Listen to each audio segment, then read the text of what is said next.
I'm live.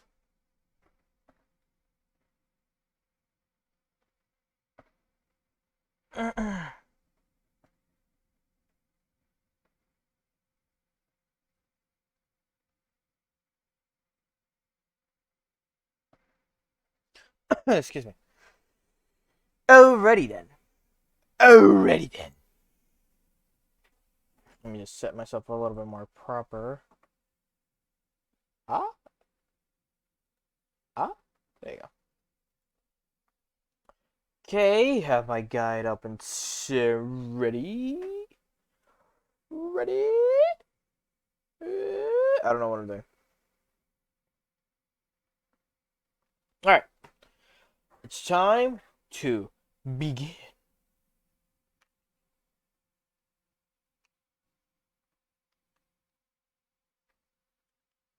Oh, what the fuck? Okay. My... That's concerning, actually. Let me check the battery on this.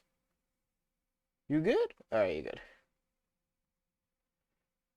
I mean, I could play with my GameCube remote, but still, you know, I rather prefer this. Alright. Putting this on. There you go. Right into the game. The girl, let her go.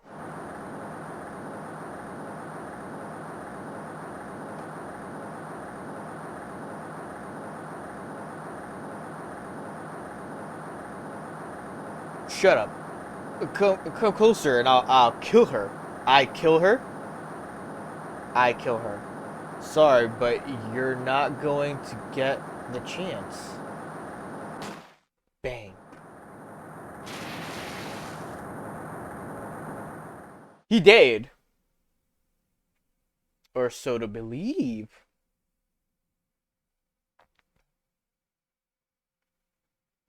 Reading through the file of an old court case. It was the first case of my long-time mentor, Mia Fey. Fugitive data. Terry Falls. Charge, kidnapping and murder. Sentence, death penalty. Fugitive number. Oh, moment. After escaping Falls, met with and then murdered Sergeant Valerie Hawthorne, recaptured on Eagle Mountain about 8 hours after his escape. Our very first client was a death row inmate. Oh my god. That was a whole year before me and I ever met.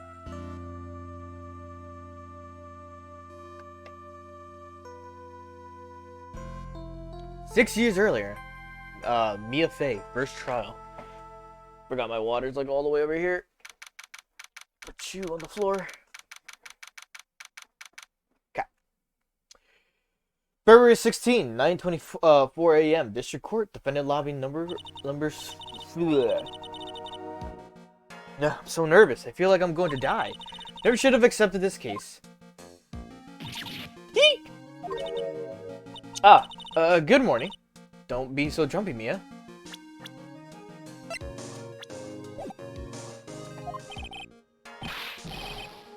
I didn't do nothing. I swear, I didn't. I didn't kill nobody. Terry Falls, my first client. Sentenced to death 5 years ago, and now a prison escapee. Just relax, Mia. Make small talk and try to relax him. So why did you escape anyway? Eek, I'm sorry. I didn't do nothing. I didn't kill nobody. I never lie. I didn't escape from nowhere. What? No, Mr. Falls, the police just recaptured you 2 days ago. Sorry, I told a little lie. Oh boy. Literally, I didn't do it. I never killed nobody. I'm sorry for asking, but you're on death row, right? I'm really sorry. They sentenced me to die 5 years ago, but I was tricked, I tell you. That woman, she lied in her testimony. That's why I got the death penalty. I swear, I didn't kill her. I could never do that. 2 days ago, he escaped from a police wagon when it crashed. And about 8 hours later, a policewoman was murdered before the police could recapture him. The police believe that Terry Falls did it. After you escaped, did you meet a policewoman?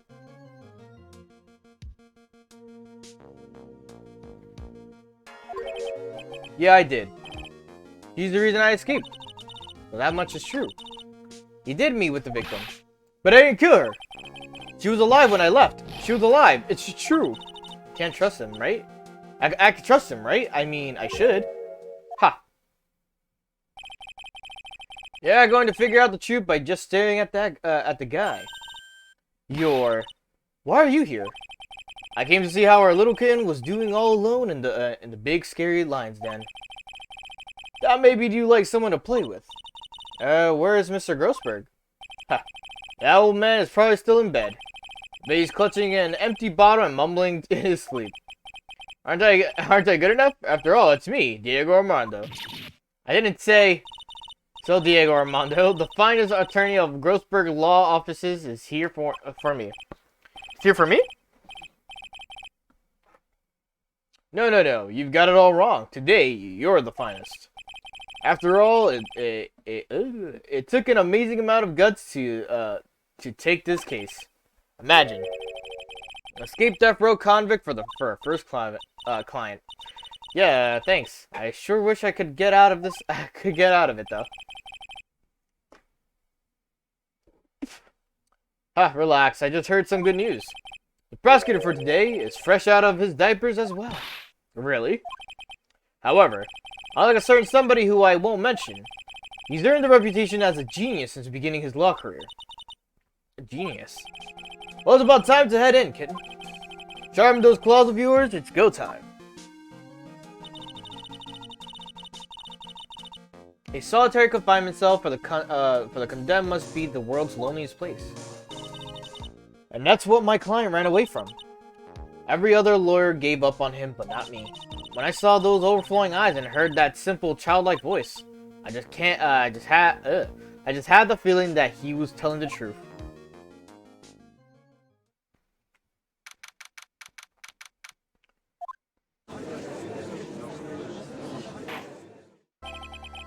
Court is now in session for the trial of Terry Falls.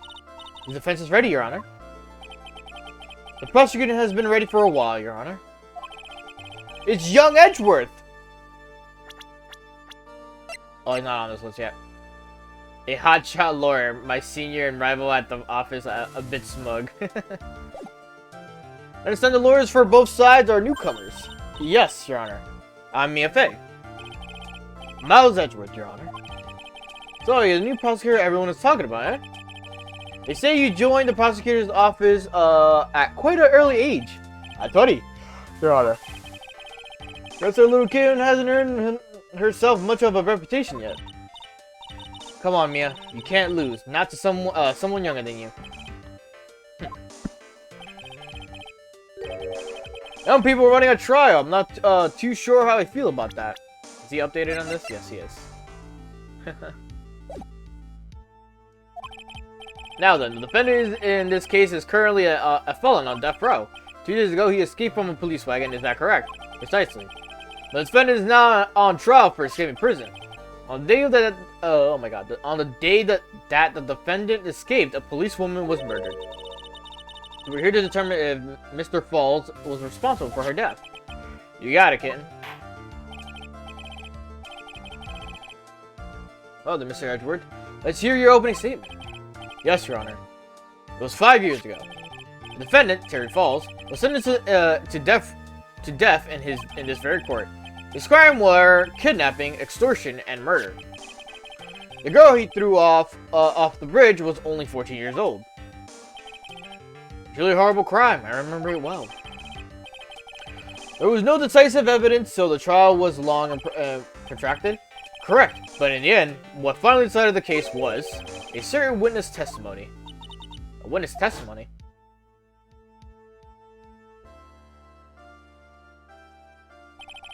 Testimony of Detective Valerie Hawthorne, the person who confronted this criminal. She arrested Mr. Falls at the scene and later testified against him. Instead, she witnessed Mr. Falls throw his young victim into the river.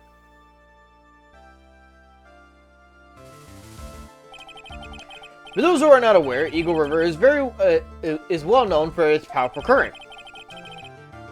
Most bodies that fall in and never recovered. So Miss Hawthorne's testimony was the one that put him away. The policewoman you just mentioned, that wouldn't be exactly the victim. The same woman that was killed 2 days ago. Police Sergeant Valerie Hawthorne. Ah, I see. The man who was sentenced to death based on her testimony escaped 2 days ago, with only one thing on his mind. To take revenge against the woman who convicted him. I'm still alive, right? Hold up.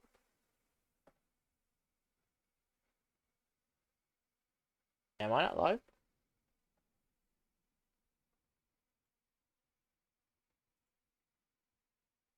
No, I'm live.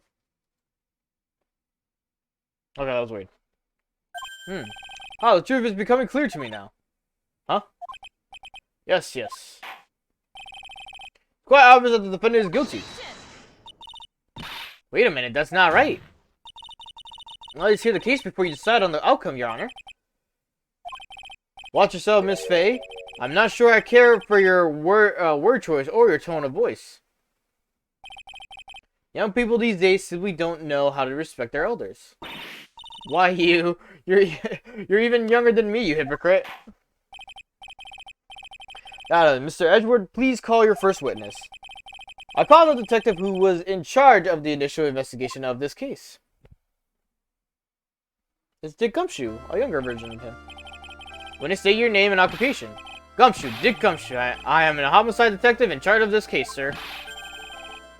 Finally got promoted to detective division half a year ago. I don't believe anyone asked you about it. Hey, ma'am, you got any idea how much work it takes? What is it? You're really gorgeous. Excuse me? No, seriously, my heart is aching for you. Detective, pull yourself together and try to be professional, otherwise I'll write you up on the contempt so quick that something other than your heart will ache. Okay, I got it. Now, detective, tell us about the incident. My bad. Yes, sir, right away.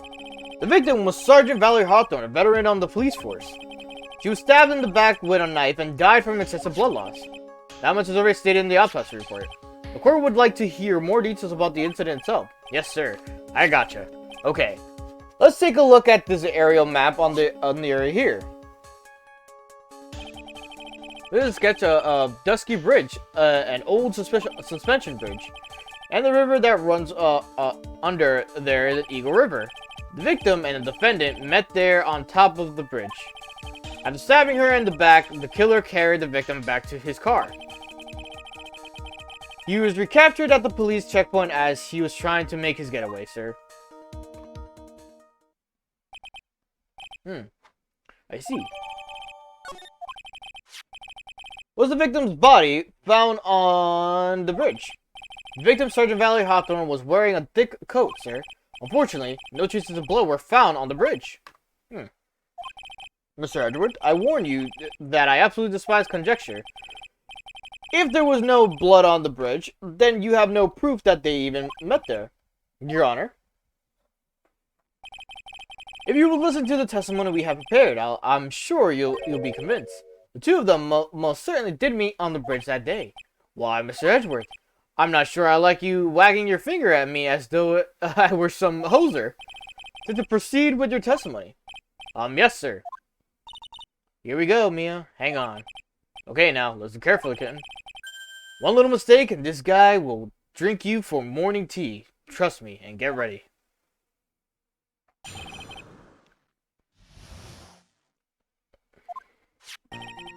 On the day of the incident, an unknown person phoned the sergeant and asked him to meet. Sergeant Hawthorne went to Dusky Bridge at a designated time and met with Mr. Falls. And that's where she was brutally murdered, sir. The criminal stuffed her body into his car trunk and tried to make it a getaway. Mr. Falls was arrested at the police checkpoint we set up at the base of the mountain.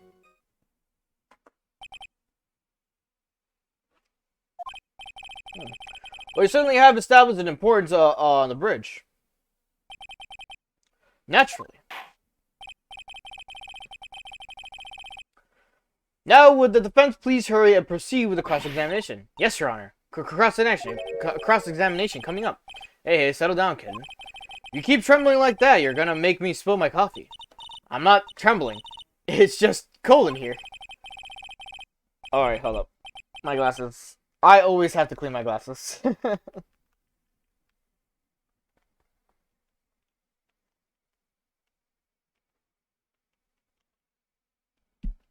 Okay. Courtroom can be cold, battlefield alright, especially for a beginner. I don't need you to worry about me. I mean the defendant, the witness, everyone's a beginner in here. Huh. You got me there. But maybe you should keep your claws out and show them what you've got, kitten. Takemiya, stay calm. Just remember those court procedure videos you stayed up all last night watching. Alright.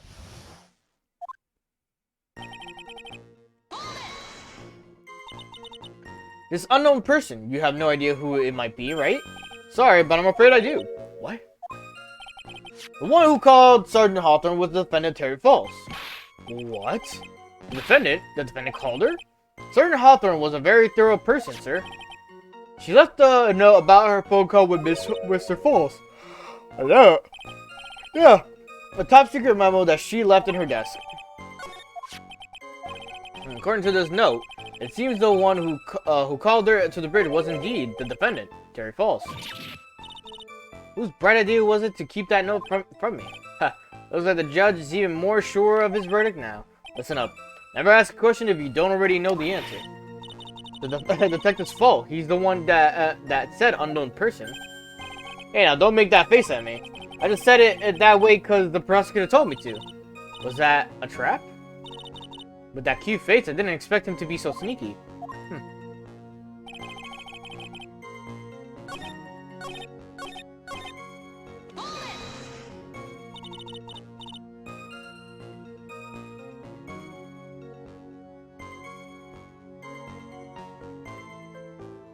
Okay. Mr. Falls had a car then. Well, the bridge is way up in the mountains, man. The defendant and the victim both went up there by car. I mean, how else, right? What, you mean the defendant drove his own car? No, of course not. It was stolen. He stole it from a young couple that had been waiting at a red light. Car thieves. I'm not sure how I feel about car thieves. This guy is this guy sure about how he feels about anything? This is a photo of the stolen car's trunk. Naturally, that's the body of Valerie Hawthorne in there. Well, that doesn't look too comfortable. Victim. She was stabbed in the back, correct? Yeah. For some reason, men always seem to get stabbed in the back. We're talking about a woman here? You can't tell from the photo, but the knife was stuck in her back nice and firm. The condition of the body when it was discovered is very important information. Detective, was there anything strange or noteworthy in that trunk in the car? Hold up, I forgot to do this. Sorry, at that bridge where White... Okay.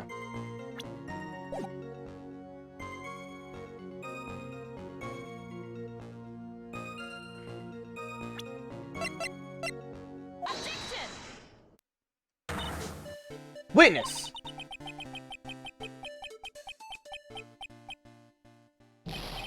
What is it? Do you have something to say, Miss Faye? I'm sorry, I totally forgot what I was going to say. This is the first time I've ever had to actually address someone like that. You should have practice before coming to court. Honestly, Miss Faye, I'm not sure I like this. Huh. Stay there, little kid. Want a piece of my coffee candy? Candy? Well, you're still too young to be drinking real coffee. Come on, Mia. Shake it off. You're a lawyer. Detective. Yes, ma'am. This photo. You said that there was nothing peculiar about it. Is that correct? Yeah, that's what I said. Well, then I suggest you take another look at the note written by the victim. The note. It very clearly says, wear white scarf for identification. The caller must have forgotten what the victim looked like, thus the special request.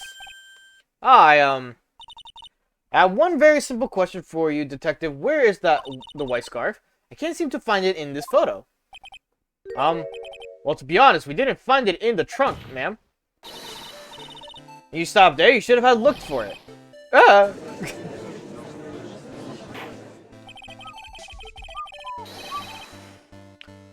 The caller told her to wear it to identify herself, so I'd expect she did just that. Well, Mr. Edward, what do you have to say about this? I see the defense is a little lacking. The scarf you are searching so desperately for, is this the one per chance? Where do you find that, sir? On Dusky Bridge. I was there first and decided to conduct my own investigation. Why? Why didn't you tell me? I made a decision to keep all pieces of evidence in my personal satchel. It's the safest place I know.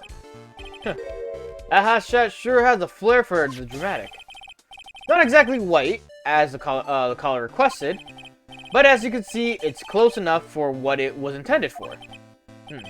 Looks like it spent some time in the mud. Not surprising, it was drizzling on the mountain that day. Let's go to Edward. He was intentionally hiding that scarf the whole time.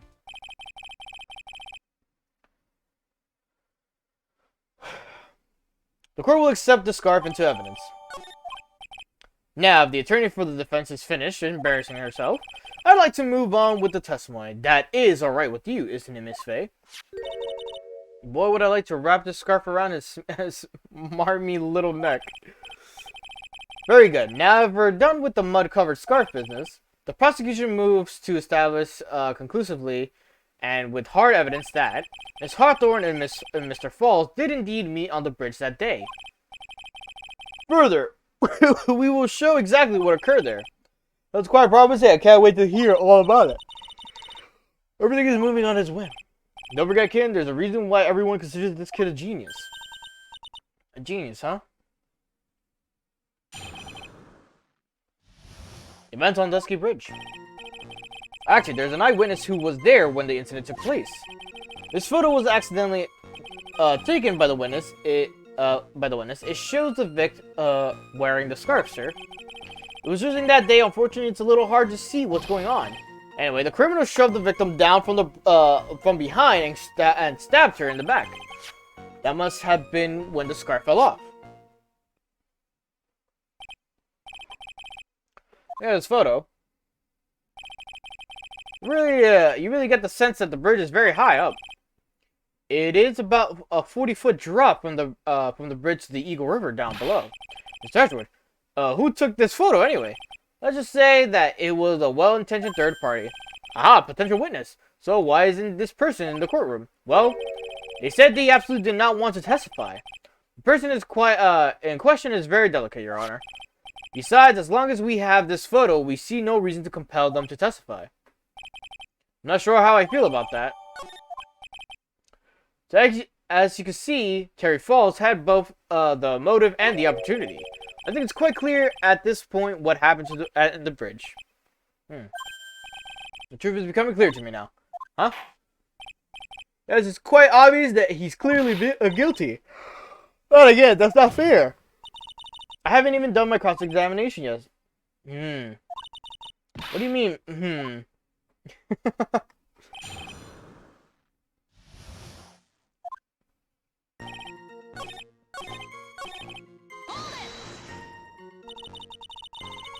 Is that part of the witness's testimony as well? Of course it is. You pushed the victim hard in the back and she fell down, right on her stomach. I remember that happening once myself. I was really, it was really brutal? Are you talking about seeing someone get pushed, or were you the one getting pushed? Or does it mean that you pushed someone down like that one? With his mind-boggling tales and the way he said brutal, I wonder if he's Canadian. Save your nasty look for the right person, huh? Take a look. Poor baby. The court record seems to have wet itself. Hey, watch where you spill your coffee. Court record, huh?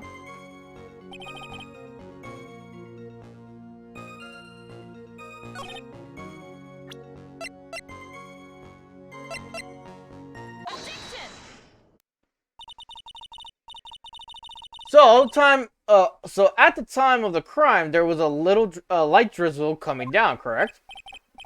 Yeah, and fog too. Just a generally soggy atmosphere. Well, I have evidence that doesn't go with the soggy atmosphere. But this is a photo of the victim's body that was found in the car trunk. Considering the conditions at the scene of the crime, something isn't right.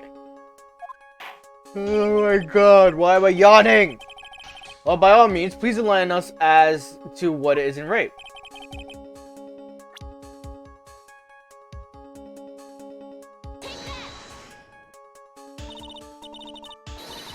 Actually, the answer is right around here, I think. Well, Mr. Edwards? It seems to me that Miss Faye could use the trunk herself. What? One that she could hide all her bitter memories from this trial in, that is. Oh, you truly are a genius. A genius of sarcasm and wordplay. Oops. It looks like I really put my foot... wait, what?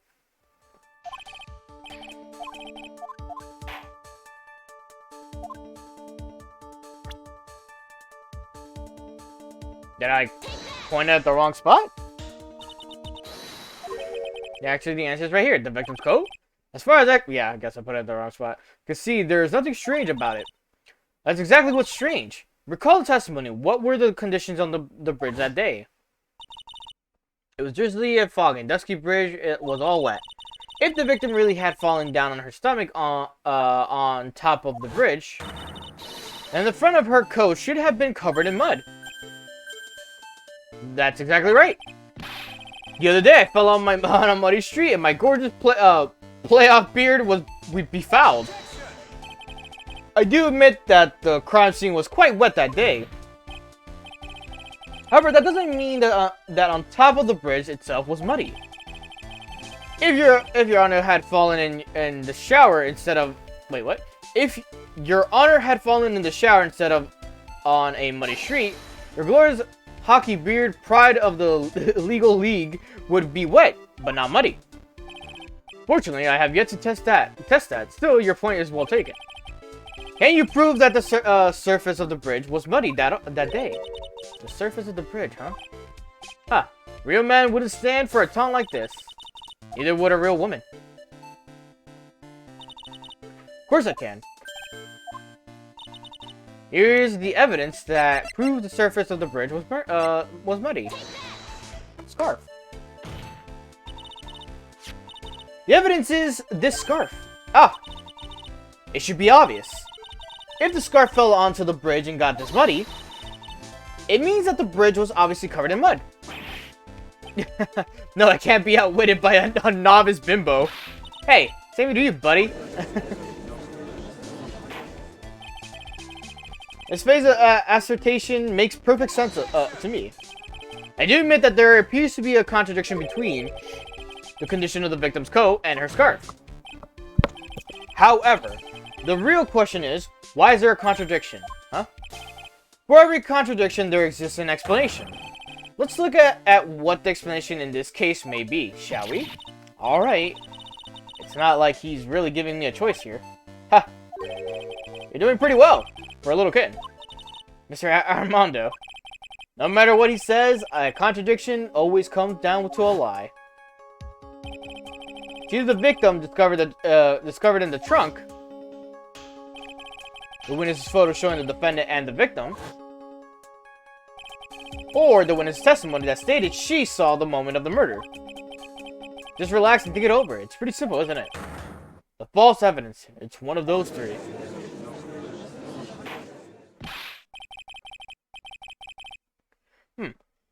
What you said just now, I'm not sure I like that. That wasn't me, Your Honor. It was the coffee aficionado over here that said it. This court is not in the habit of accepting false evidence, you know. Blame it on him, Your Honor. He's the one trying to slip false evidence into court. But we won't let him. We'll expose his evidence as the flimsy scam it really is. Yes. False evidence in this case is the witness's testimony. It's a no-brainer. Obviously, it's a witness that's suspicious. During his earlier testimony, the detective pointed out a crucial fact. The criminal shoved the victim down from behind and stabbed her in the back. Now, is that testimony exactly what the witness claims to have seen? Yeah, that's what the witness told us. I need some water. Testimony is filled with holes.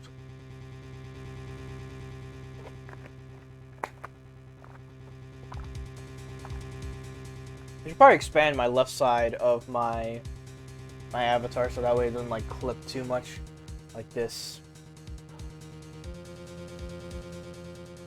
That testimony is filled with holes. After all, the victim's coat isn't dirty at all. That's true. Huh. It's not just true, it's the truth. There was a truly decisive witness in this case. I'm certain that the boy wonder over there would have called them in the first place. Your Honor, the defense requests to cross-examine the eyewitness. Testimony presented so far is not only vague, but contradictory as well.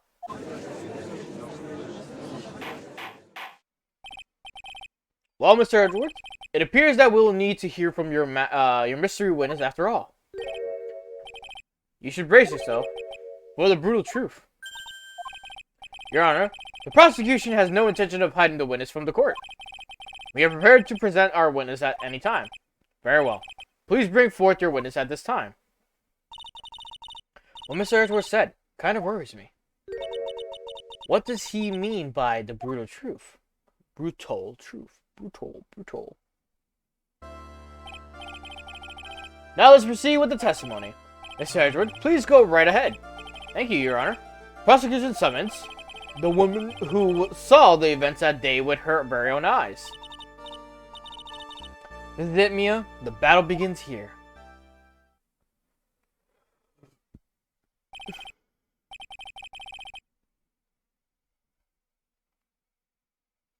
Witness, what is your name and occupation?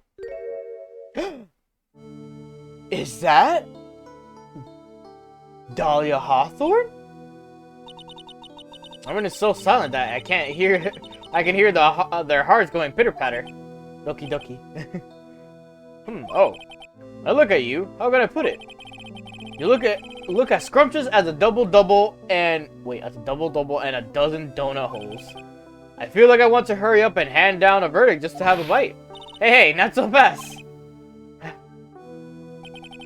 As I said before, this witness is very sensitive and delicate. I would ask the court to please exercise care when addressing her. Yes, indeed. Thank you, Mr. Edward. You are a true gentleman. Miss Faye, you can learn a lot from this man. If he's such a gentleman, he sure doesn't act like one to me. Sir? Yes, my dear. This is my first time, so I'm sure I'll make a lot of mistakes. Anyway, I just wanted to say I'm sorry for all the trouble I might cause. Not at all. There's no trouble at all. Now then, may we please have your name and occupation? My name is, Melissa Foster. I'm a college student. A freshman in the literature department. You were on the scene when, the unfortunate event occurred, correct? Melissa Foster. And you were the one who took the photo in this, and is that accurate? How can you be so mean? Now see here, what are you doing shoving that in her face like that, huh? But it's just a photograph. It's not like it's something dangerous. Next time I'll be forced to penalize you. Uh-oh. I don't like the turn this took. Is she staring at me? You would be... Huh? I'm the defense attorney. My name is Mia Fey. I see. So you are... Now then, young lady, could you please give us your testimony? Yes, Your Honor. I'll do my best. What is this photograph? I was using my camera to take some pictures of wildflowers. Then, I noticed there were two people standing up on the suspension bridge. Suddenly, they just started fighting. That's when I hurried and took the photo that shows the crucial moment. And right after that, I called the police. By the way, where were you standing when the incident occurred? I believe the map would be a help here. I was standing right over here. I was standing in a beautiful field surrounded by tall cliffs. So you took the photo from the location, eh? I brought the camera I was using at the time, just like Mr. Edgewood asked me to. Oh, what a cute camera. Just like I told her. Alright then, Miss Faye, time for your cross-examination.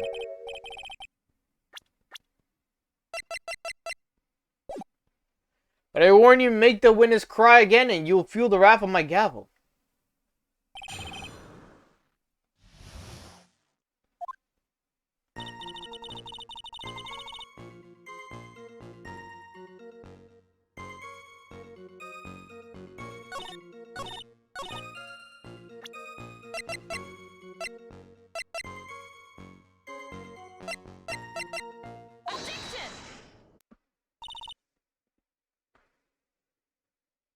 Witness, when you said you took a photo of the crucial moment in this, what did you meant? What did you meant? Or whatever. All I can see in this photo are two people facing each other. You testified that you saw the two of them starting a fight. Normally, that's the kind of thing we would refer to as a crucial moment. Why haven't you presented a photo like that? Well, you see, the photo we presented was the only one there was. But if you really wanted to capture the crucial moment, then what happened next? You must have taken a photo of it. Dull.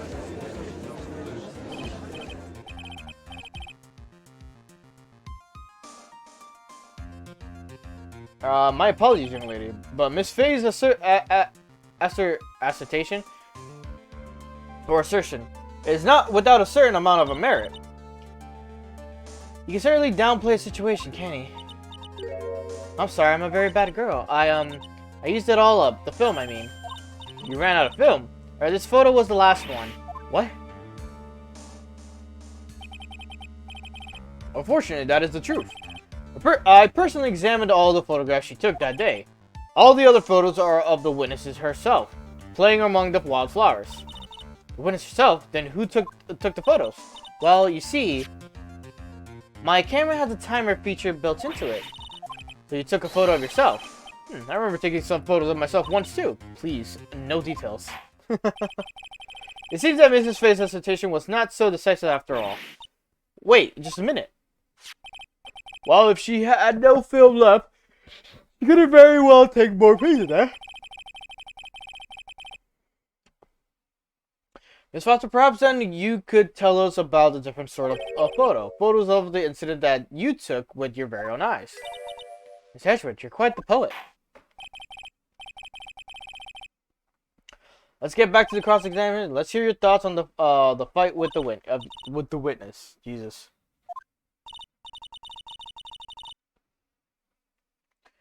Boy, this guy is really a sucker for sweet talk. Looks like the other kitten in the room is the one that's getting all the attention. Yeah, and it's sickening.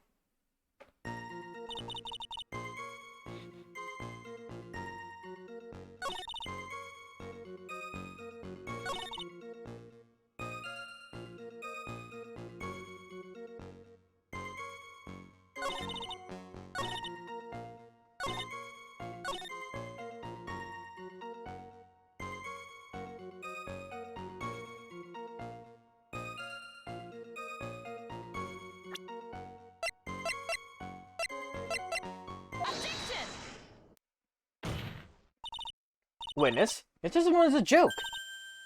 What? But I just... Miss Faye, I thought I warned you not to make the witness cry. One short testimony and two bad contradictions. There's no possible excuse. You say there were two contradictions? It's simple. Just take a look at the diagram of the area. According to her testimony, two of them were in the middle of the bridge. But if they were, and the victim had turned around and tried to run, well then, she would have hit a dead end. You said 10 yards, but she couldn't have ran even 5. Because Dusky Bridge is collapsed on that side.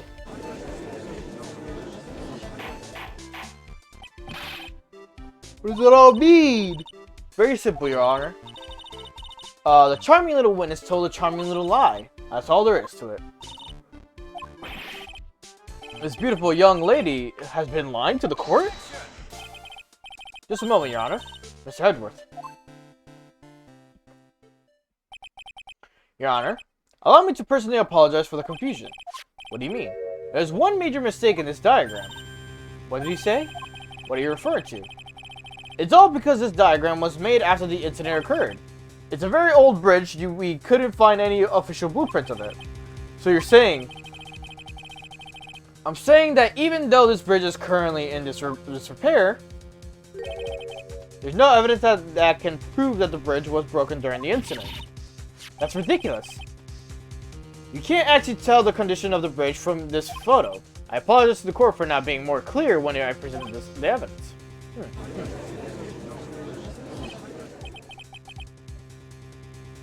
Okay. Now that guy's good. Huh? What do you mean? He planned it from the beginning. He's a genius, alright. That diagram of the bridge was his insurance policy. What? A coward. Well, Miss Faye, it seems you've once again made a reckless accusation. I'm so sorry, I should have been more careful myself. No, it wasn't your fault at all. Now then, shall we go on with the trial? I'd like to establish once and for all what it was that the witness actually saw. Indeed. Alright, young lady, may I ask you to please proceed with your testimony? But it's so hard to go on. We're all on your side, Miss Foster. There's no need to worry, just tell us what you saw. Yes, sir. Running from the crime. As he stabbed her in the back, he quickly picked her up in his arms. Then he carried her over to the car. I suppose that was the only way he could make sure the body stayed hidden. He couldn't just leave the body on top of the bridge. Oh, I'm sorry. I'm only supposed to talk about what I saw. Fucking what? Witnessing such violence must have been difficult. Yes, sir. I'm still shaken up. He accepts his testimony as it is. We're finished. Don't say that. Oh well, maybe I'll stop off at my favorite cafe on the way home. They make a really great mocha latte. This trial isn't over yet. Ha! That's what I like to hear. Alright, Miss Faye, cross-examination, if you please. The contradiction is staring you right in the face, Mia. You go on the attack.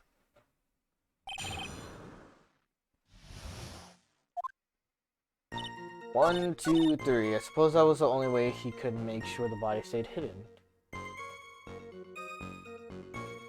Huh?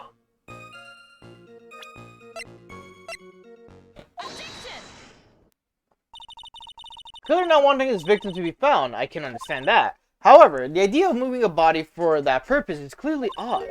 There was a much easier way to make sure the body wasn't found. Well, what is it? Taking a look at the map of the area and you'll see. The river. There's a river right below the bridge. Earlier, Mr. Edgeworth pointed out something interesting about the river. For those who are not aware, Eagle River is well known for its powerful current. Most bodies that fall in are never recovered. In the kidnapping case 5 years ago, the victim's body was carried away and never found.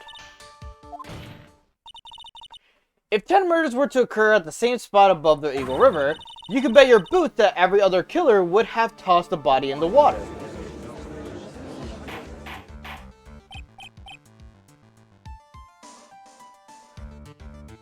Order, order, order!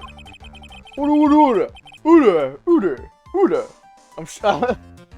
I'm not sure if I care for the way you put that, Miss Faye, but I must admit it does seem odd not to have thrown the body into the river. Oh? Well, Mr. Edgeworth?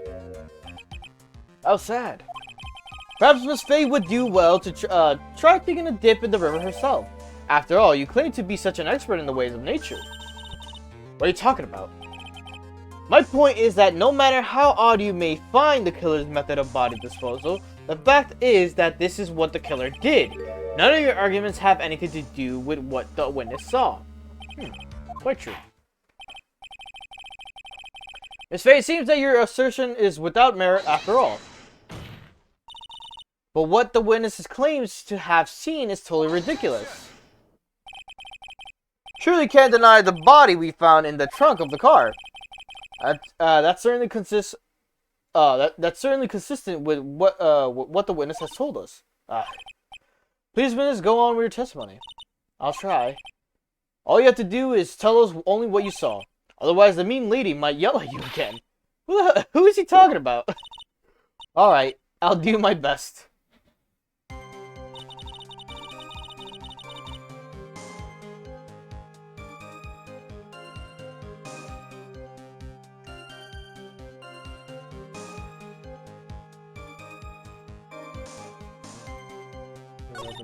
He carried her over to the killer broke into the trunk of the stolen car and hid the body in there. In this photo, oh, that's too bridge.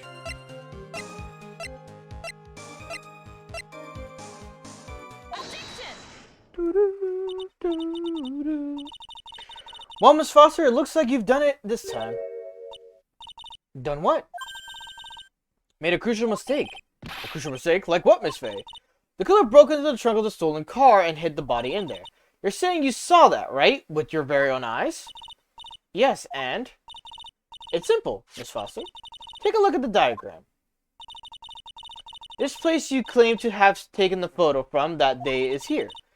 Do you see what I mean? Even if you try to see the car, this outcropping of rock is directly in the way. That's right, Miss Foster. From where you were standing, you could not have possibly seen the killer's car. I admit that the diagram shows a large outcropping of rock. However, it isn't so tall that it would stop her from seeing the car. That's right, it's not high at all.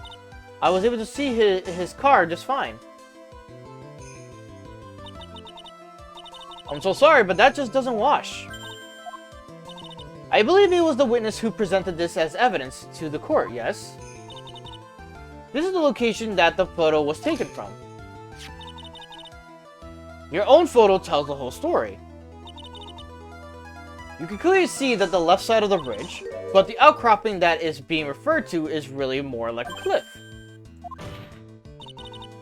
Your view should have been completely cut off by this cliff. But still, you claim to have been able to see the killer's car. No! Order in the court. What is the meaning of all this, this balahoo? Your Honor, don't jump to any hasty conclusions. The fact that this escapee fled in a stolen car was reported on the news. After witnessing a murder, I'm sure you can appreciate that the witness was very upset. She must have heard about the stolen car and convinced herself that she saw it. But she was repeatedly warned before starting her statement, or testimony. She was told to testify only about what she saw with her own eyes. Oh. Mr. Judge? What is it? I think I must have remembered things wrong. Hey, wait a minute. You can't just say that. Miss Faye, no one on the face of this planet is perfect. Yes, indeed, quite true. You know what they say. To err is human, to forgive divine. I'm inclined to give the benefit of the doubt to our witness here. What? That's not fair. Save the tears for later, kitten. Mr. Armando, don't look back until the trial is over. Fuck, I didn't read that second part. But that wasn't fair. Okay, kitten, you need to relax. Then you need to remember the other kitten's testimony. Killer broke into the trunk of the stolen car and hid the body in there. So tell me, how does she know that? How does she know that he broke into the trunk? Aha. Well, Miss Foster, until you can explain how you know that, you're going to have a lot of very suspicious people on this side of the courtroom. Well, witness? Certain that he broke into the trunk because there were marks left on the trunk lid. I'm certain there were scratch marks from when he broke into it. What? Let me see the photo. Let me see that photo. It's true. It certainly looks like scratch marks around the keyhole. It's obvious that the trunk has been broken open.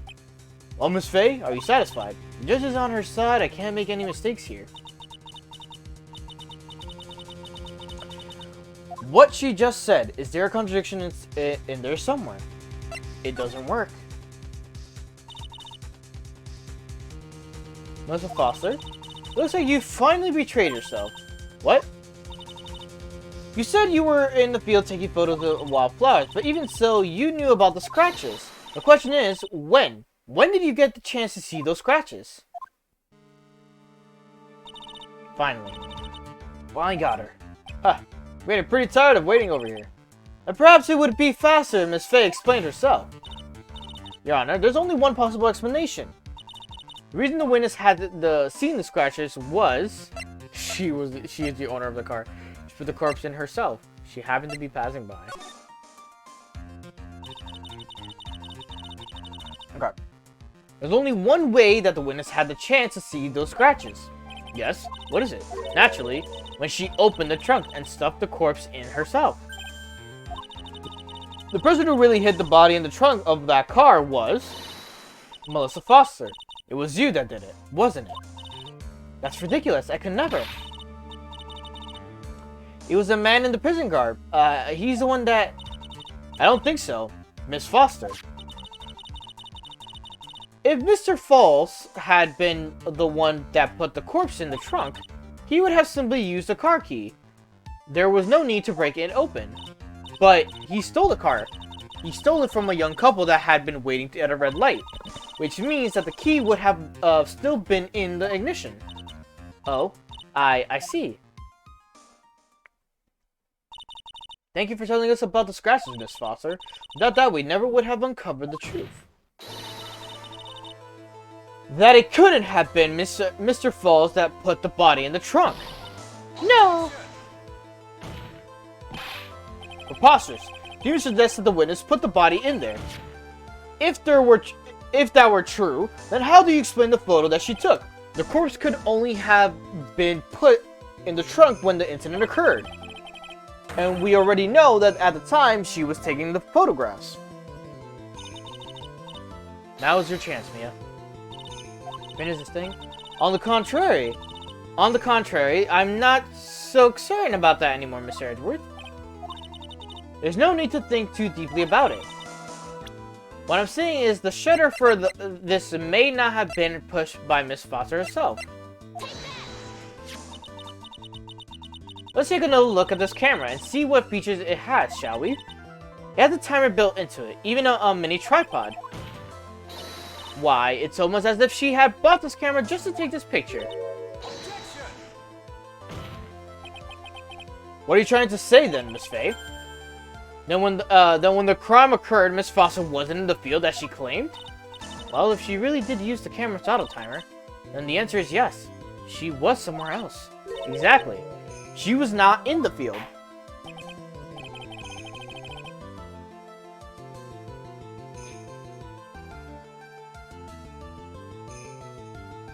Okay. But defense, please explain further. Listen, this is a crucial point. Where was Miss Foster when the incident occurred? In answering that question, we'll also make clear Miss Foster's true identity. Well then, please answer this question. Where was Melissa Foster when the incident of the bridge occurred? I think. Right? Actually, the witness was right here. But that's where the victim, Miss Hawthorne, was standing.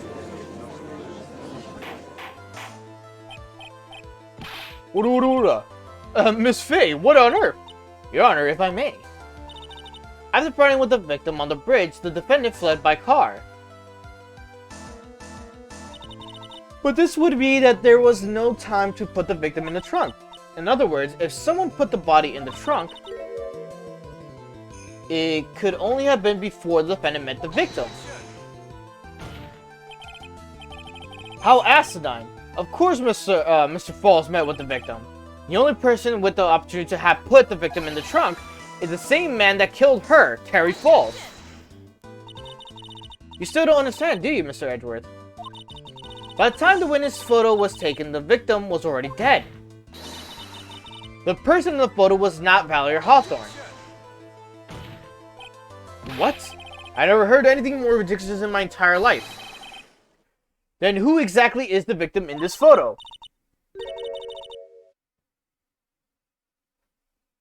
It's obvious, isn't it? It's your own witness. What? It's the only possible explanation. The woman that Mr. Falls met on the bridge that day was not Valerie Hawthorne. It was you, Melissa Foster. Me? Let's remember that it was rainy and foggy on that mountain that day. Mr. Falls himself believed that the woman in front of him was Valerie Hawthorne. The defendant knew Valerie Hawthorne very well. After all, she was the woman whose testimony helped get him convicted. But since then, my client has spent 5 hard years in this federal penitentiary. He couldn't remember exactly what she looked like anymore. You are just making this up as you go along. Where's your proof? I've got it all right here. This piece of evidence will blow the case wide open. At the time of the incident, Mr. Falls had forgotten what Valerie Hawthorne looked like.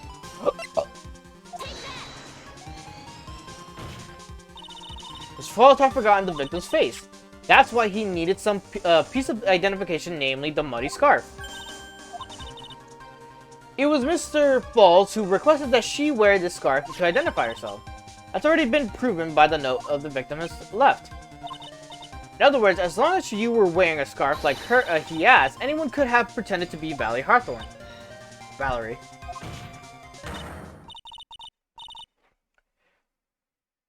Well, what do you have to say to that, Melissa Foster? No! Okay.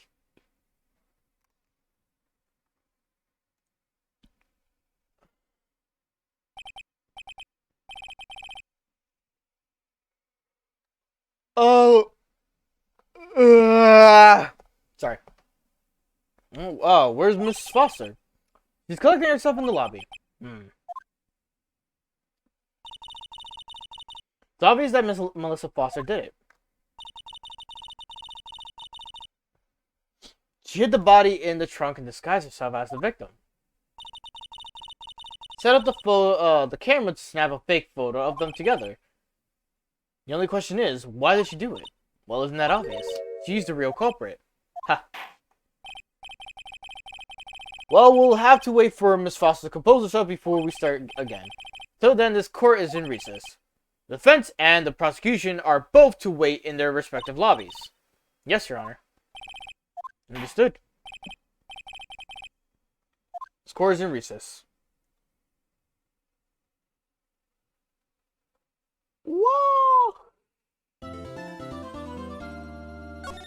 Took like a good hour? That's not bad. Alright. I did wake up like, I wouldn't say early, but I didn't sleep like for a long time, so hence probably why I'm like tired. Mr. Falls, Eek! I'm sorry. I'm sorry. I want to say thanks. You're real good, and you really hooked me up. Thanks. We're almost there. Once I prove that she committed the crime. Yeah, but there's one more big obstacle we've got to get past. Obstacle? Yeah, motive. Why would Melissa Foster kill the policewoman anyway? Motive, huh? Anyway, we're still badly in need of information. Right? What we need the most is info about this Melissa Foster herself.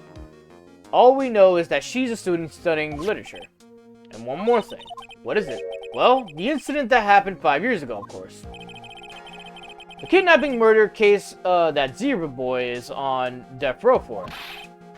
I didn't do nothing, I didn't kill nobody, I never lie. Mr. Falls, in that case, tell us more about it. About what happened 5 years ago. Okay, I trust you. That day, 5 years ago. He just goes like mad serious. I dream of it every day. This picture, it reminds me of everything. Bridge looks same, just like then 5 years ago. Like it could fall apart any minute. It's been broken like that for at least 5 years. Huh, sorry, buddy, but you sound like the one that could fall apart at any minute. It's true, I did. I did kidnap her. 5 years ago, I kidnapped my girlfriend, Dahlia Hawthorne. Your girlfriend, huh? Hey, hold on there. Did you say Hawthorne? The victim's last name. Dahlia Hawthorne, Valerie's little sister.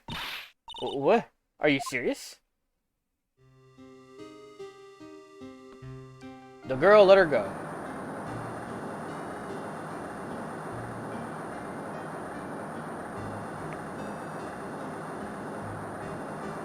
Sam, come closer.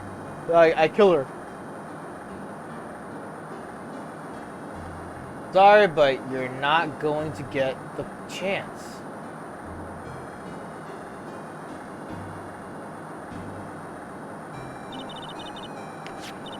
The detective back then was Valerie Hawthorne.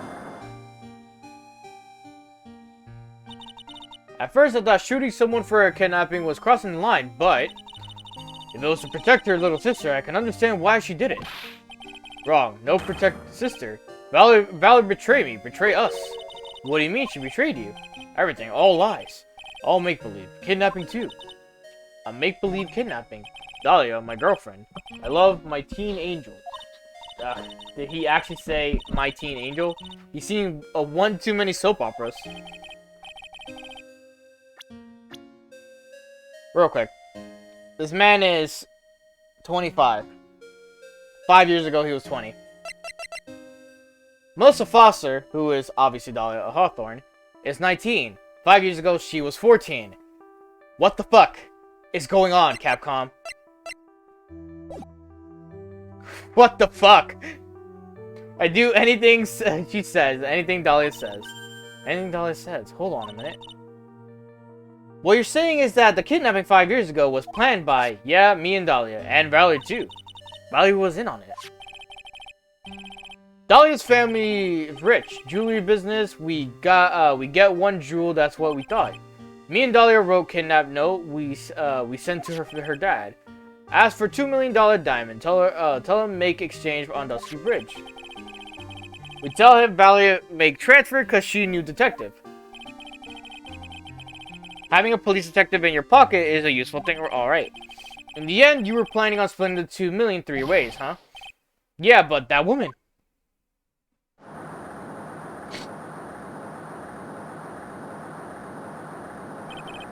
That woman, Valerie, she'd do it for real. She'd shoot at me for real. Me and Dahlia. Bang. Bang, bang. I was shot in arm. Dahlia, she jumped in river.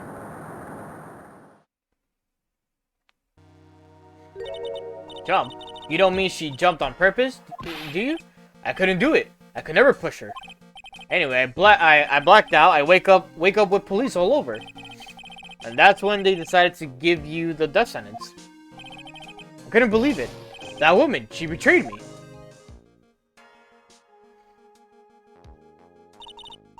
That man, Terry Falls, he killed her. He threw her off the bridge. He threw her, my beloved sister, into the roaring river 40 feet below. I need water.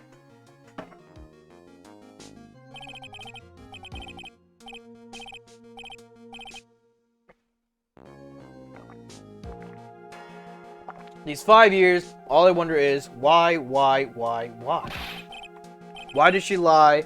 That's all I want to know.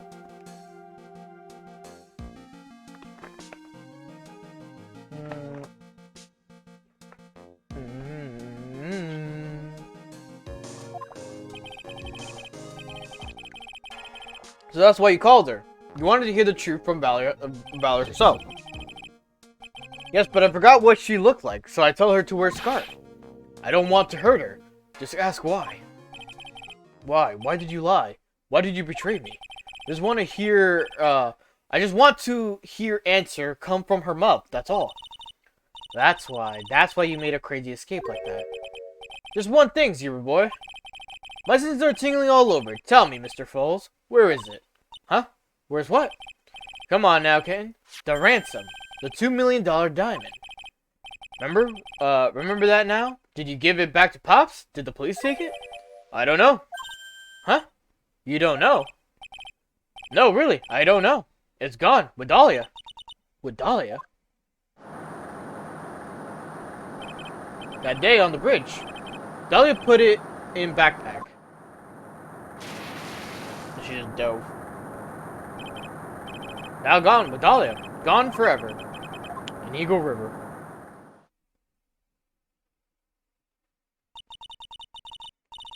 It disappeared with Dahlia, huh? Wait a minute. You come back in now. We're about ready to go. It's false. Just one more question. When you said with Dahlia, do you mean the diamond is still missing? Along with the body of Dahlia Hawthorne? Never found her. My sweet Dahlia. They never found her. Swallowed by river, gone Dahlia, my teen angel. Your teen angel? How old was she anyway?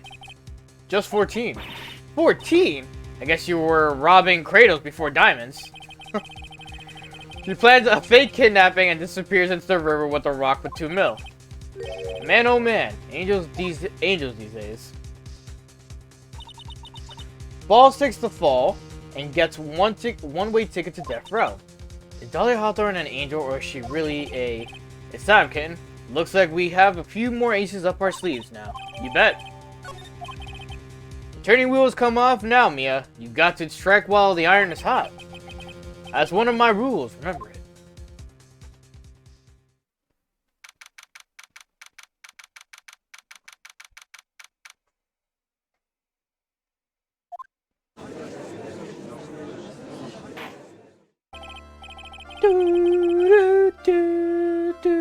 Now then, let's continue with the trial of Mr. Terry Falls.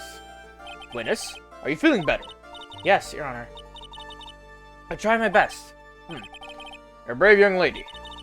Not this again. I can understand the defense lawyer wanted to get her client off the hook. However, to try to pin the crime on an innocent student is... What are you talking about? My witness is not the person on trial here.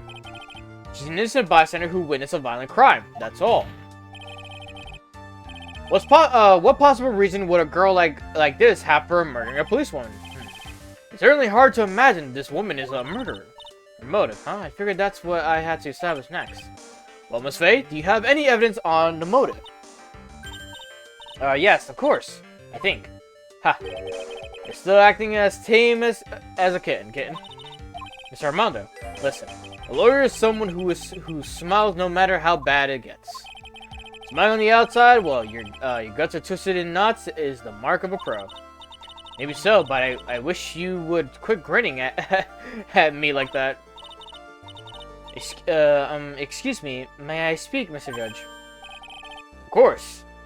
Of course, Mr. Judge is ready anytime you like. I'd like to say something.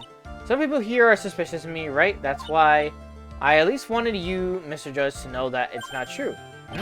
I see, you're such an honest and upstanding young lady. Looks like the witness is a real professional. What do you mean? Look at that 100-watt smile. Just when things are darkest for her, click, she lights right up.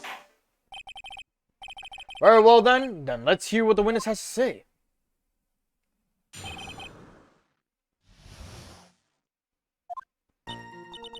I was out of the country until a year before last. Until I entered college, I have never even been to Eagle Mountain before. And I certainly don't have any reason for wanting to hurt a police officer. Only regarding killing the officer who testified against you 5 years ago, or kidnapping a poor girl, I just think the defendant is a terrible, horrible monster. Contrary, sir. Precisely. Furthermore, she has no possible motive for committing a murder. Indeed. You're up to bat, kitten. Sharpen those claws and put on your best smile. You bet. Somehow I have to tie her to this case. 1, 2, 3, 4. A grudge. Well, the policewoman's testimony was crucial, wasn't it? Crucial in getting the defendant sentenced to death. Yes, and that's precisely why he harbored such deep anger against her. So much anger that he forgot his own guilt. My client has always maintained that he's innocent of those charges. He seems rather forgetful, your client, I mean. Not only did he forget about what he did, but he forgot the poor policewoman as well. What do you mean by that? Your client. You forgot what the detective looked like, right? It's too bad for her that he didn't forget about her testimony as well. Well, she's right about that, but, Mr. Falls is kind of forgetful. Press harder. You said he forgot what the detective looked like. What did you mean by that? Well, he couldn't tell who she was without some kind of identification, right? Quite right. That's why the victim was wearing a scarf as identification. Why, if I had been wearing a white scarf that day, then he probably would have tried to kill me. That's true. It's clear as day. It's bad Mr. Falls' reputation just keeps getting worse and worse. Sometimes it's best not to poke too deep. What should I do with that last statement? Have it added, right? Yeah. Your Honor, what the witness said just now was tremendously important. I'd like to add it to the official testimony. Prosecution has no objection. After all, the defendant is a killer and a mentally unbalanced one at that. The testimony only helps to further prove the point. No, that's not why. Enough, witness, if you would. My pleasure, Mr. Judge.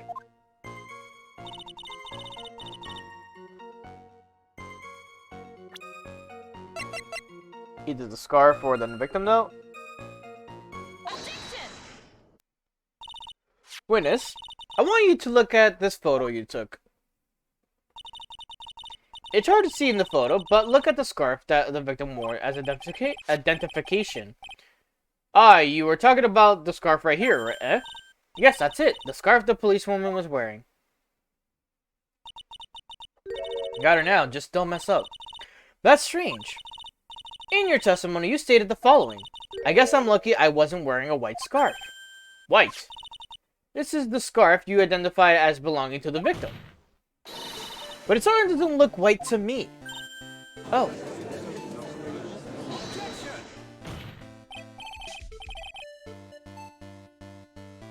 Okay. Well, it was foggy that day as well as it was raining as well. Oh, what the fuck? As well as it was raining. It's not surprising that she mistook it for white. Sorry, but not this time. The witness just confirmed that this was the victim's scarf. Yes, but what's the significance? It's true that the scarf doesn't look white, but there's only one explanation for the mix-up. The reason why the witnesses thought the scarf was white is the note. Witness, have you ever seen this note? No? No, never. It's top secret evidence that there's no reason that you would have. I wonder about that. What do you mean? This note shows Mr. Falls' instructions to the victim regarding their meeting. It says, wear white scarf for identification. White scarf. Ah! Witness, you knew what this note said. And it's because you knew that you slipped up and mistakenly said white scarf. Well, Miss Foster? No! I want to know what Mia's feet look like. Also, hi. Just look it up online, bro. Rule 34 for a reason. Ora. Mr. Edward, I'm waiting for an explanation. Also, hi. I don't know why that kills me. I'm quite sure this note wasn't leaked to the public. And yet, the witness knew exactly what the note said. And the time of the murder, the number of people that were... fuck, I can't. Terry Falls is one. The person who wrote the note, Valerie Hawthorne, is another. And finally, one more person. Did you say one more person? That's right. A person that no one would have suspected. Have you figured it out, kid? Yep. The third person that knew the contents of this note was... Dahlia Hawthorne. The person is... Dahlia Hawthorne. Dahlia Hawthorne? I've never heard that name before.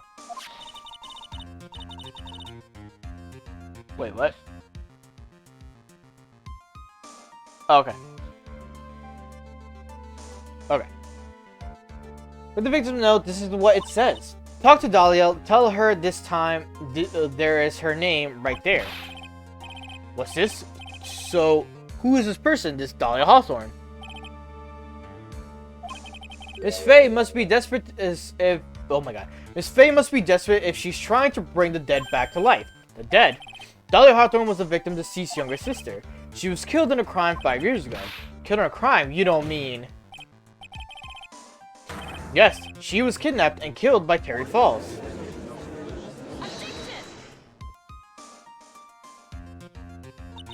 You said she was killed, but was she really? What are you implying? Of course, people thought she was dead 5 years ago, when she fell off the Dusky Bridge and was lost in the Eagle River. However, her corpse was never found. She was declared legally dead 5 years ago. As far as the law is concerned, Dahlia Hawthorne is officially dead. But the fact remains that her body was never recovered. Dahlia Hawthorne was 14 years old 5 years ago. If she were still alive, she would be 19 now. Melissa Foster, I believe that's the same age you are. Even you couldn't, Miss Faye. You're not saying... But I am. That's precisely what I'm saying. This witness before us is the girl that was kidnapped and killed 5 years ago. She's actually a fucking ghost! No, this girl is in fact Miss Dahlia Hawthorne. What? Ah, nice work. That was like tossing a grenade into a 3-alarm fire. But unless you can tie all the loose ends together, you're nothing but a hit-and-run arsonist. I understand. If I can expose her true nature, I can turn this whole case on its head. Now is my chance to make Mr. Edgeworth squirm. Witness, just who are you anyway? I didn't think it'd come to this. That's enough. You don't have to say any more, witness. Yes, I understand. What? Mr. Edgeworth, explain yourself. Your Honor, I have an admission to make. Honestly, never thought the defense would pursue the matter this far. You don't mean... Yes, the prosecutor's office isn't filled with fools, you know. Naturally, we conduct full background checks on all of our witnesses. What did he say? Ha, looks like the kid knew. He knew her true identity from the get-go. No, wait, but then why? If you hadn't revealed her secret, he wasn't going to say anything about it. All he wanted was her testimony, so he made a little trade. Let me introduce you to the victim's younger sister, Miss Dahlia Hawthorne. But, I thought she died 5 years ago. We thought so as well. But, well, as you can see... Why? Why did she hide her identity for 5 years? It has nothing to do with this current case. She was merely an accidental witness to a crime. Accidental? I don't believe that for a minute. For the last 5 years, she's been playing the role of victim. And now we find her acting suspiciously at a scene of another murder? Really, Miss Faye, I must say, your strategy here is painfully obvious. You're trying to pin your client's crime on an innocent witness in order to win. At any cost. How dare you? Please, let us take a moment to think. 5 years ago, this girl was kidnapped and nearly killed. But even worse than that, 5 years later, Dahlia Hawthorne lost something much more precious, her big sister. Miss Faye must be insane to even suggest that she murdered her. What? I'm trying to agree with the prosecution's logic. Miss Faye, do you have any evidence to back up your assertion? What possible reason would the witness have for killing her beloved sister? Well, you see, thought I was winning, but somehow he's turned it around on me. Ha! I think you need a little push in the right direction, Ken. The defense is prepared to present evidence supporting her claim.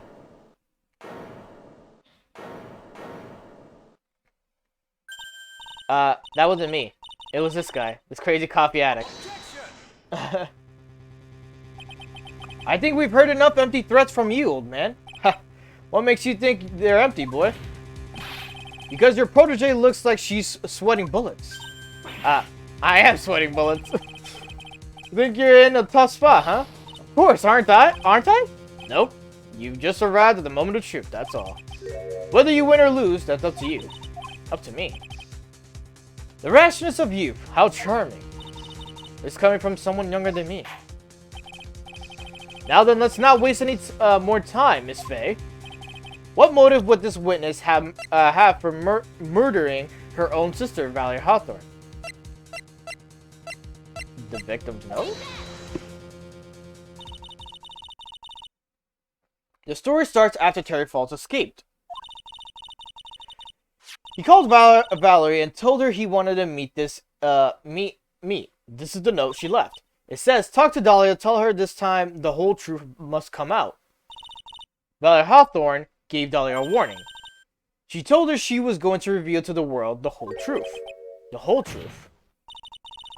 There was a dangerously important secret between Valerie and Dahlia. That's the reason Dahlia felt she had to kill Valerie. To keep her mouth shut permanently. A terrific story, Miss Faye. If you like fiction, that is, enlighten the court, Miss Faye. What was the secret that was so important? Where's your evidence? Dahlia and Valerie Hawthorne and Terry Falls. There's only one important secret that connects them all. Oh yes, I know the secret. Your Honor, the defense would like to request a further testimony. What testimony? Regarding the kidnapping 5 years ago, we believe it will explain a lot of things, such as the nature of important secret between the Hawthorne sisters. Very well. I'll grant your request of further testimony. I know it'll be painful for you, but can you enlighten us once more, my little maple leaf? Yes, I'll try, Mr. Judge. Putting on the old charm one more time, Dahlia. But this will be the last time you hide behind your womanly wiles. Okay. 5 years ago, I was kidnapped by Mr. Falls. The ransom price was a raw diamond. My sister, Valerie, brought it to the bridge. As she made the exchange, she shot Mr. Falls in the arm. That's when Mr. Falls tried to kill me by shoving me off the bridge from behind. I survived, but I was afraid I might be kidnapped again for my family's money. So I decided to change my identity and start a new life.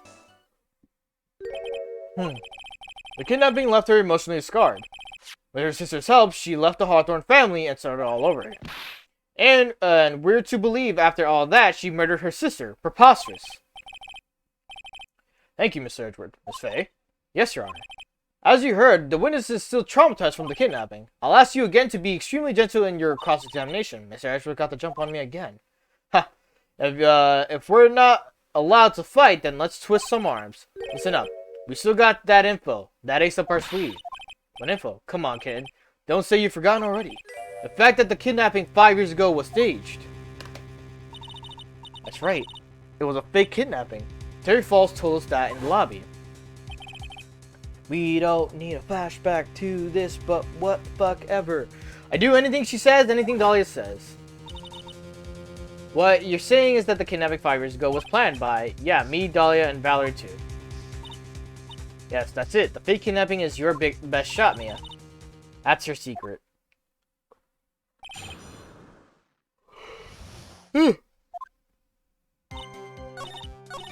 Four.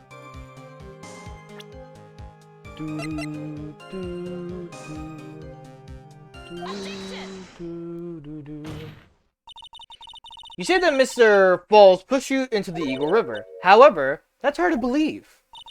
But it's true. I felt the push on my back. I'm certain of it. It was Mr. Falls.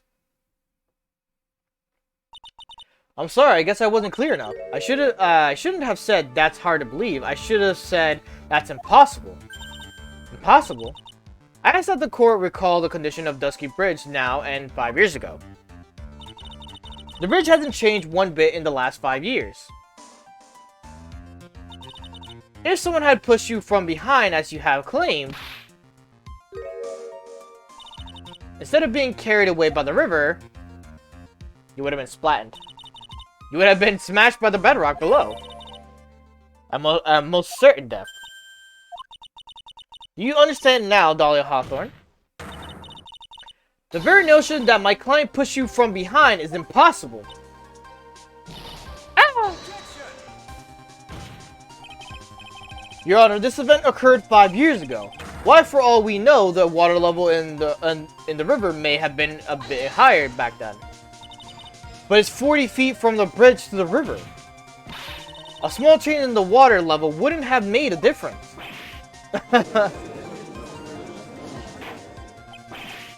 You're right. If the events occurred just as the witness has testified, the defendant couldn't have pushed the witness into the river. Young lady, what is the meaning of this? Well, you see, oh, I wrote this game. I did not say you see because I read it. I said it right beforehand. Just a moment, Your Honor. It's true that the witness testified the defendant pushed her into the river. However, she never stated that she fell from the back end of the bridge. What do you mean? After being shot in the arm, it's plausible that Mr. Falls panicked.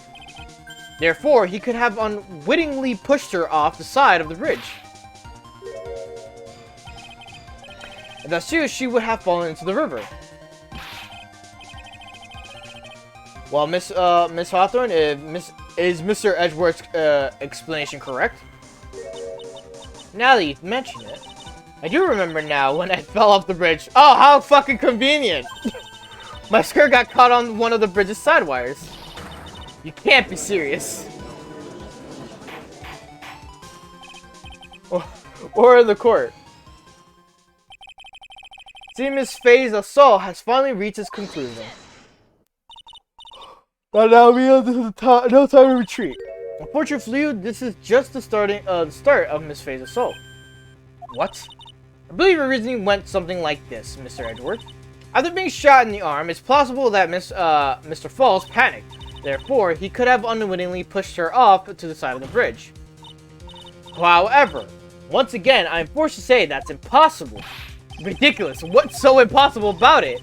Because your flawed logic contradicts the court record. The Dusky Bridge map? Witness's photo. Your Honor, all the answers are right in this photo. Oh, the side thingies. Take a look at the wires supporting both sides of the bridge. They extend up to about 5 feet off the ground. It would be impossible to push someone off from there. No! But let's remember the size and strength of the defendant. Wires like this wouldn't be a problem for him. He could have easily picked up the 14-year-old girl and thrown her over. Fucking yeet her over the fucking thing. So young and already so forgetful, Mr. Edgeworth. Mr. Falls had been shot in the right arm. And more importantly, Valerie Hawthorne had her gun trained on him at point-blank range. So, Mr. Falls throwing the witness off the bridge, that is clearly impossible. Ugh. Or, what is the meaning of this? Dahlia Hawthorne, you jumped into the Eagle River intentionally. What? What is this? Indeed, what do you mean by such a ridiculous remark? Yes, it's ridiculous. My sister was there to help me. She had her gun and handcuffs. She could have saved me. Jumping into a raging river like that would have been suicide. Perhaps, but still, that's exactly what you did. You were probably confident that you could handle the swift current. But even... Oh my god. Even after... I don't even know what that part said. The witness had a much more compelling reason for jumping into the river. Oh, then what was it? What was it so important that she'd want to jump into the river? The witness is still alive. This fact alone explains everything. This is why she risked her life by jumping into the oh my god. This is why she risked her life by jumping into the rapids of the Eagle River. 5 years ago, something else disappeared along with Dahlia that day. The item that Valerie brought up to the mountain with her, the $2 million diamond. Ah! No! It can't be! Yes, Dahlia had it all planned from the beginning. With $2 million, she was going to keep it all for herself.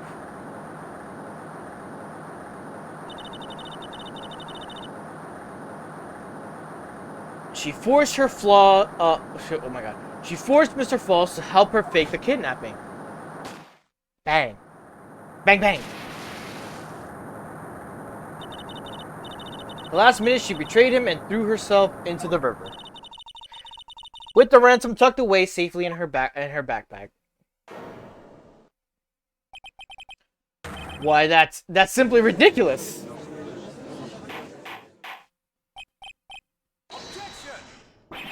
Your Honor, 5 years ago, the witness was only 14 years old.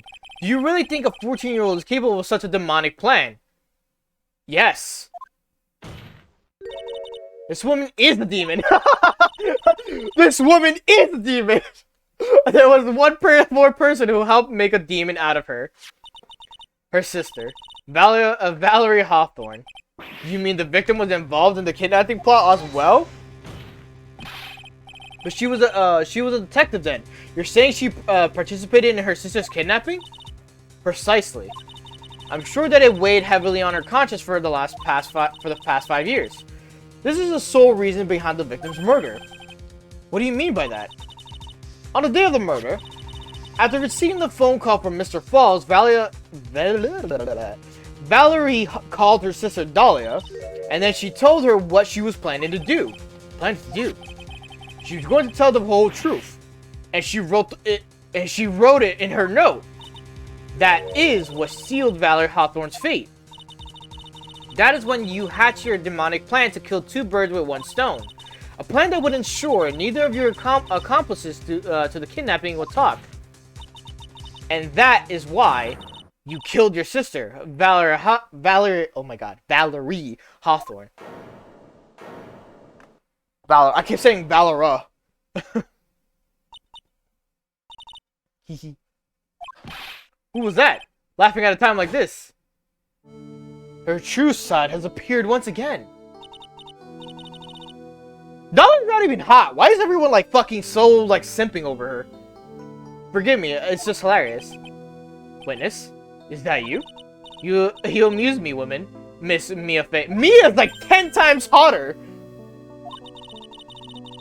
You can certainly weave an exciting tale. Naturally, you have the evidence to back it up, don't you? Evidence. Evidence that I planned the kidnapping, of course. That at 14, I plotted it with Mr. Flaws and my sister. Mr. Falls, not Flaws. Well, and one more thing. What happened to the $2 million diamond? We can't provide evidence to at least show that. Well, Miss Faye? I don't know. What a joke. You, Miss Faye. Are you stupid or something? Fucking, she's a demon in disguise. How can I prove a fake kidnapping that happened 5 years ago? I don't even have decisive proof of Valerie Hawthorne's murder. Well, it seems that we've come to the end. To be honest, the witness's behavior does raise certain suspicions. However, I am forced to reject the assertions made by the defense.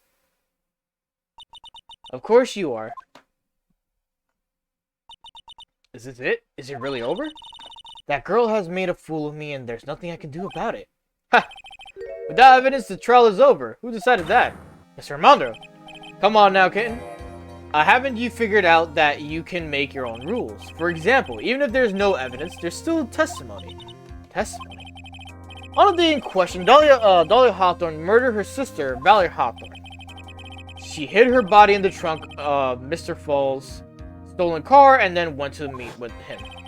Disguised as her sister, Valerie Hawthorne. That's what you think. That's what you think, right? Yes, that's right. In that case, there's only one answer, right? There's only one person left who can testify about Valerie Hawthorne's murder. There's no proof. There's only one thing left to do. Who is the one person who can testify to the Who is the one person who can testify to that demon woman's crimes? Gosh. These statements are funny. Your Honor, the defense wishes to call a new witness. New witness? Yes. We'd like to hear the testimony of Terry Falls. The defendant. There's only one person that can shed any further light on the situation. Only one person that knows what Dahlia's role in the kidnapping was. Only one person that can say whether the person in the photo is Valerie Hawthorne. Or whether it was in fact her younger sister Dahlia disguised as her. There's only one person who can solve the riddle once and for all. And that person is Terry Falls. Well, Mr. Edgeworth, what is your take on this? Why not? The prosecution has no objection. Very well. Bailiff, bring the defendant to the witness stand.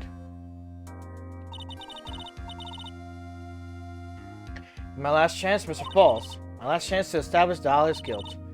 You're all I have left.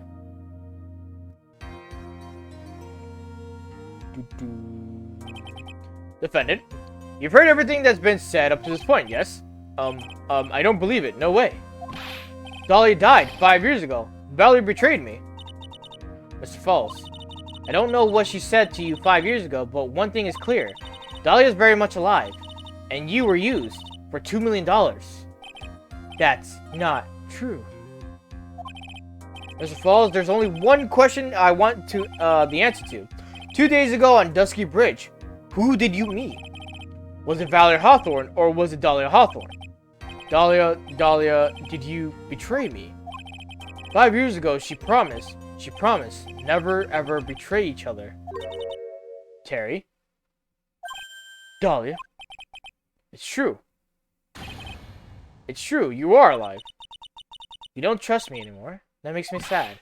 Tell the truth, the real truth. I believed in you. I shouldn't need to say it. You should already know. But there is one thing that I will say. My life is in your hands right now, Terry. Dahlia. I will allow Mr. Falls to testify once and once only. Well then, Mr. Falls, yours will be the final testimony in this trial. Witness. I'm sorry. I apologize. Wow. Water. Please. Water. Can't talk. Need water. Oh well, I guess it'll have to be my coffee instead. This will match the way he's probably feeling right now. Darker, bitterer than hell itself. Wow. Who Terry Falls saw. That day, 4 p.m. I stopped the car. I was in front of Bridge. She wasn't there, so I waited on Bridge. I watched my car from Bridge. I never put nobody in that car. Finally, one woman came. She stood in front of me. We talked, then she left. That was Valerie. Not my Dahlia. Fucking insane, man. Mr. Falls, you're coming for her. Do you think she would... That's enough, Miss Faye. His last statement was a fitting way to end the final testimony of this trial. Well then, Miss Faye, please proceed with your cross-examination. Is this how you want it to end, Mr. Falls? Another guilty verdict to go along with your death sentence? There's only one person who can stop it. You can, I think. That man is long gone. He is simp to the max right now.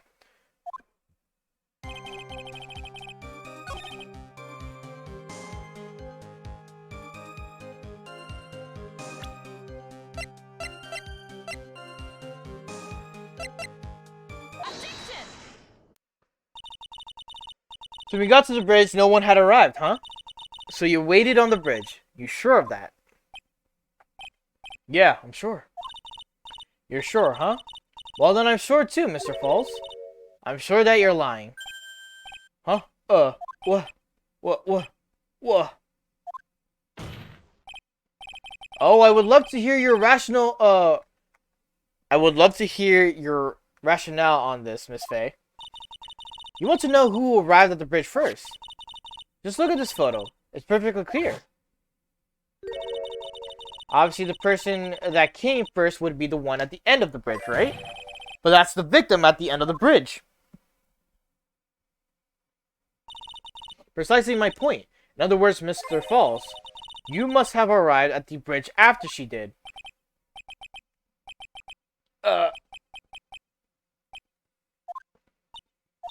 Mr. Falls, please don't get so worked up.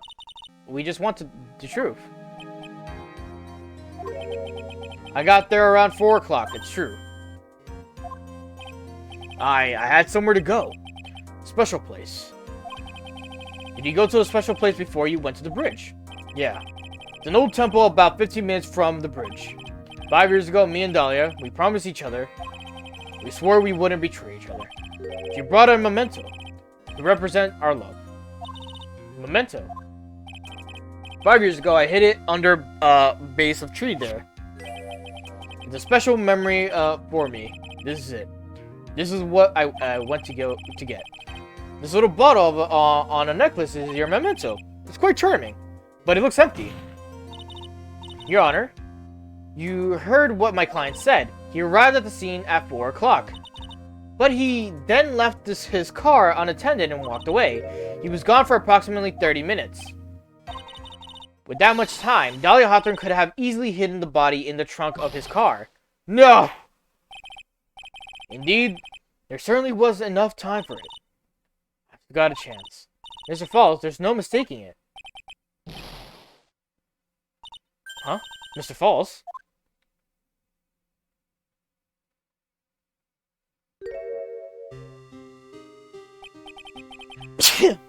That's enough. Please. Witness. I promised her 5 years ago. If it ever happens that we can't trust each other no more, then excuse me. We're supposed to drink bottle. Ugh. No! Stop the trial! Your Honor, we need a recess. I was stupid. Couldn't keep promise. So I did it. I drank this. No, we were so close. We were so close, just a little more. I was going to prove your innocence. No, don't want that. Don't trust self. Maybe kill again. Kill Sweet Dahlia again. Mr. Falls! Mr. Armando? Thanks for the coffee. Mr. Falls!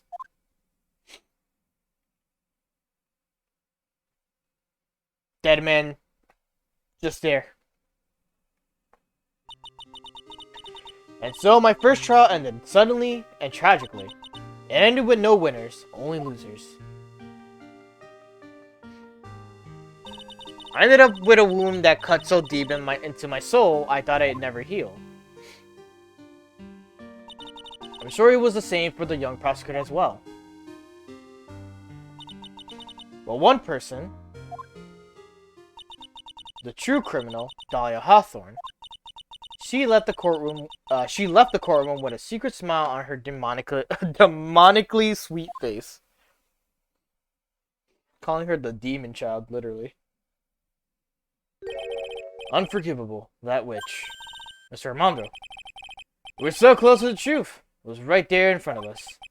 We were just a little too soft, kitten. It's my fault. It's my fault. It's all my fault that Mr. Falls killed himself. Don't cry, kitten. You're going to make my coffee all salty. I knew it. I knew I wasn't cut out for this. Mia. The theme! It's playing! Don't you get it? You can't cry yet.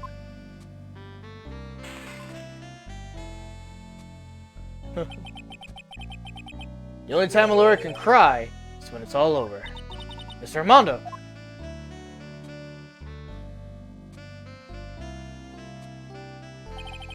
No matter how tough the case, no matter how bitter the memories, they always fade over time. Then you file them away and eventually forget them.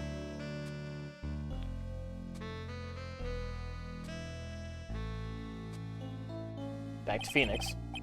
1 year later, in this very same courthouse, I myself got wrapped up in that case.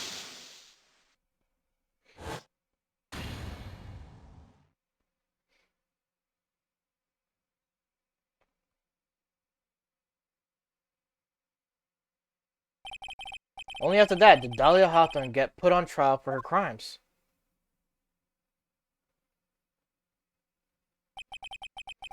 The verdict that was ultimately handed down to her was guilty, of course. Naturally, when the verdict was read, she had a perfect angelic smile on her face.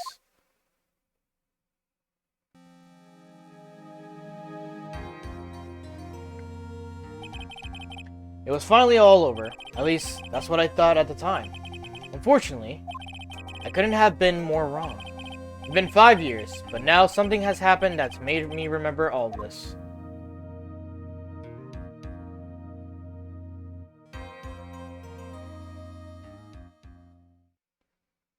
This is for Turnabout Beginnings, the end.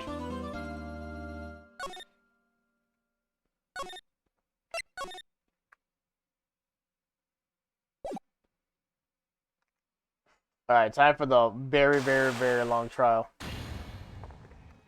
But very long in a good sense, because this is actually a really good trial how it goes around. I might just do... let me see.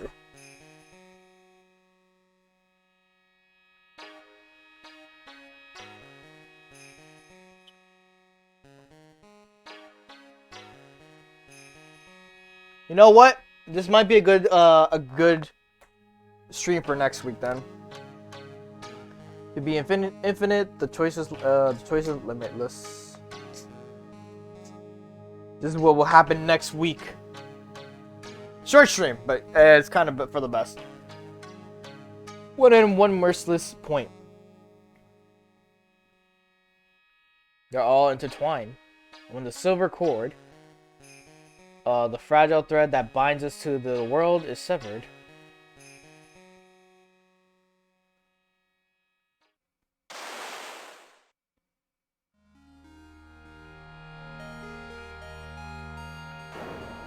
She's dead. The illusion is revealed, and the I don't know how to say that word. A fate is finally laid out.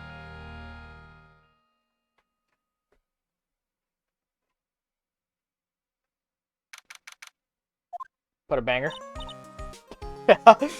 Like we go from a fucking like dramatic scene with like dramatic music, and then.